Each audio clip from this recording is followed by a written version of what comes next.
नमस्कार मंडळी, आपण आज बघणार आहे टोमॅटो सॉस, तोही घरच्या घरी कसा करायचा। तर मग चला सुरुवात करूया। इथं 5 टोमॅटो, 1 कांदा आणि अगदी 5 लसणाच्या पाकळ्या असं मी छान असं ओव्हनमध्ये भाजून घेतलेलं आहे।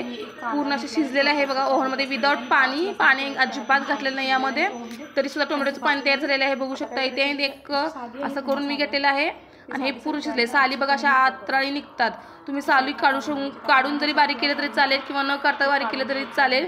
मी डायरेक्टच टाकणार आहे ते सगळं आता आणि छान असं मिक्सरला एक छान अशी पेस्ट तयार करून घेणार आहे। अगदी बारीक पेस्ट तयार करून घ्यायची आहे।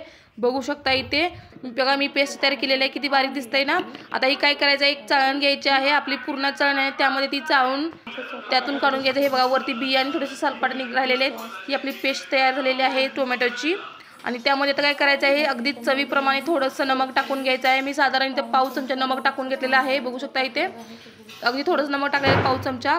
त्यानंतर आपण काय करणार आहे, शक्यतोवर नॉनस्टिक पॅन वापरा जेणेकरून आपला सॉस चिकटणार नाही किंवा सॉस पॅन मिळतो। इथे बघू शकता मी एक साधारण 2 ते 3 चमचे साखर घेतलेली आहे आणि 1 चमचा तिखट घेतलेला आहे। तुम्हाला तिखट सॉस हवा असेल तर तिखट जास्त वापरा।